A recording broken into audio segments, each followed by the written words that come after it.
জয় মা লক্ষ্মী। প্রিয় ভক্তবৃন্দ, আপনি কি জানেন কেন বাংলার ঘরে ঘরে প্রতি বৃহস্পতিবার মা লক্ষ্মীর পূজা করা হয়? কেন এই দিনটি মা লক্ষ্মীর বিশেষ দিন বলে মনে করা হয়?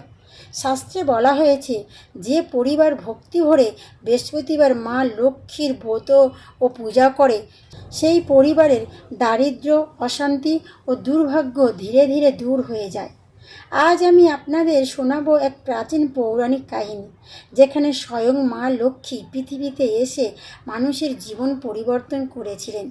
এই কাহিনী শুধু একটি গল্প নয়, এটি বিশ্বাস, ভক্তি ও সৎকর্মের এক অলৌকিক শিক্ষা।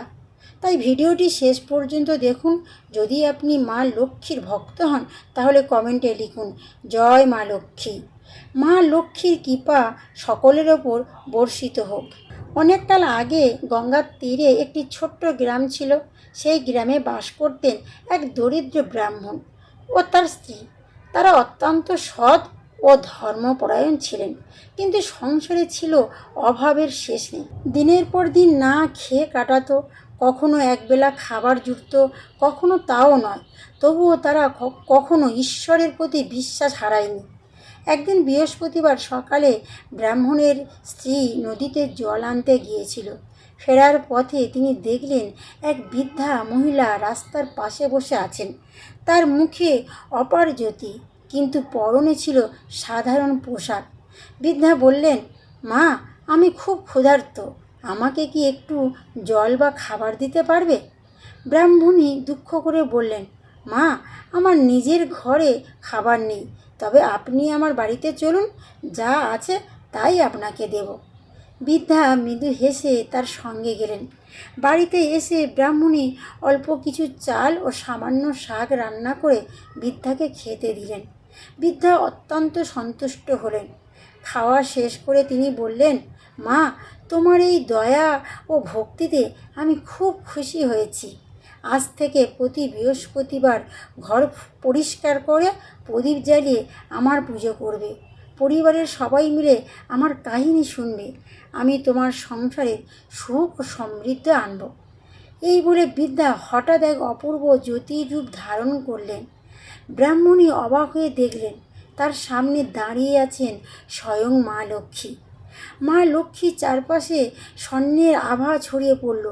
তার হাতে পদ্মফুল, মুখে করুণার হাসি। মা বললেন, যেখানে পরিচ্ছন্নতা, ভক্তি, দয়া ও সত্য থাকে সেখানেই আমি বাস করি। এরপর মা অন্তর্ধান করলেন।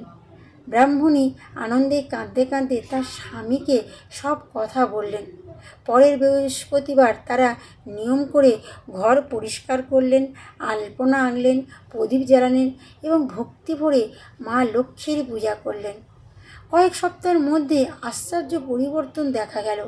ব্রাহ্মণের বিদ্যা ও জ্ঞানের খ্যাতি চারিদিক ছড়িয়ে পড়ল। দূর দূরান্ত থেকে মানুষ তার কাছে আসতে লাগলো। সংসারে ধন সম্পদ বাড়তে শুরু করলো। একসময় সেই দরিদ্র পরিবার গ্রামের সবচেয়ে সম্মানী পরিবারের পরিণত হলো। কিন্তু একই গ্রামে এক ধনী ব্যবসায়ী এই ঘটনা শুনে হিংসায় হয়ে পড়ল। তিনি ভাবলেন, শুধু পূজা করেই যদি ধন পাওয়া যায় তবে আমিও পূজা করব। তিনি জাঁকজমা করে পূজা শুরু করলেন, কিন্তু তার মনে ছিল অহংকার। দরিদ্রদের সাহায্য করতেন না, কারোর সঙ্গে ভালো ব্যবহার করতেন না। কয়েক মাস পর দেখা গেল তার ব্যবসায় লোকসান শুরু হয়েছে। হতাশ হয়ে তিনি এক রাতে স্বপ্নে মা লক্ষ্মীকে দেখলেন।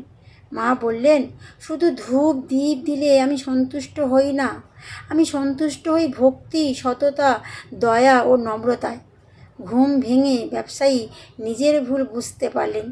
তিনি দরিদ্রদের সাহায্য করতে শুরু করলেন, মানুষের সঙ্গে ভালো ব্যবহার করলেন এবং মন থেকে মা লক্ষ্মীর আরাধনা করলেন। ধীরে ধীরে তার জীবনে সুখ ও সমৃদ্ধি ফিরে এলো। সেই সময় থেকে বিশ্বাস করা হয় যে বৃহস্পতিবার ভক্তি ভরে মা লক্ষ্মীর পূজা করলে সংসারে শান্তি, সৌভাগ্য ও সমৃদ্ধি আসে। তবে তার সঙ্গে থাকতে হবে সৎ কর্ম, পরিচ্ছন্নতা, দয়া ও ঈশ্বরের প্রতি অটল বিশ্বাস। তাহলে বন্ধুরা, মা লক্ষ্মী কেবল ধনের দেবী নন, তিনি শুভ শক্তি, সৌভাগ্য ও কল্যাণের প্রতীক। যেখানে সত্য, ভক্তি, দয়া ও শুদ্র মন থাকে, সেখানেই তার কৃপা বর্ষিত হয়। জয় মা লক্ষ্মী।